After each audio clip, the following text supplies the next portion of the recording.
টিমারের মধ্যে যতগুলো টিমার আছে তার মধ্যে বেস্ট অ্যান্ড বেটার কোয়ালিটির হচ্ছে আপনার কিমির প্রোডাক্টটা। এটা আপনার জাপানের টেকনোলজিতে তৈরি। আর এই মেশিনটা একদম আধুনিক একটা মেশিন, আপডেট একটা মেশিন। এটাতে আপনার চুল কাটা, দাড়ি কাটা, শেভ করা, অর্থাৎ চুলকে আপনার সেট করা বা হচ্ছে আপনার দাড়িকে সেট করা সব কাজ করে নিতে পারবেন। এটাতে একটা ডিজিটাল ডিসপ্লে দেওয়া আছে যার মাধ্যমে আপনি খুব সহজে দেখতে পারবেন যে কতটুকু চার্জে এটা চলতেছে। আর এটার ক্ষেত্রে আরও যেগুলো হচ্ছে, এই ব্লেডটাকে উপর নিচ করে ইউজ করা যায়। অর্থাৎ ব্লেড যদি আপনার উপরে করা প্রয়োজন হয় আপনি উপরে করে নিতে পারবেন, আবার নিচে করা প্রয়োজন হলে নিচেও করে নিতে পারবেন।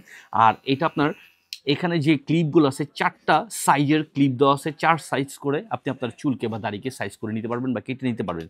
সাথে থাকতেছে সি টাইপ চার্জারের একটা পট, যেটা আপনি খুব সহজেই সি টাইপ চার্জার দিয়ে চার্জ দেবেন আর অনবরত ইউজ করতে পারবেন। আর এই মেশিনটাতে আরও থাকতেছে যা তার মধ্যে একটি ব্রাশ, একটা ওয়েলের বোতল, ওজনে হালকা, দেখতেও সুন্দর, স্ট্যান্ডার্ড ছোট সাইজ। আপনার চুল কাটা এবং শেভ করার জন্য এর চেয়ে অন্যতম আর কোনো প্রোডাক্টই হতে পারে না। কিমি কোম্পানির এই মেশিনটি আপডেট নতুন এই মেশিনটি নিতে হলে অবশ্যই আমাদের স্টিভ বাজারের পেজ থেকে অর্ডার করতে হবে এবং প্রোডাক্টটা হাতে বুঝে পেয়ে মূল্য পরিশোধ করুন।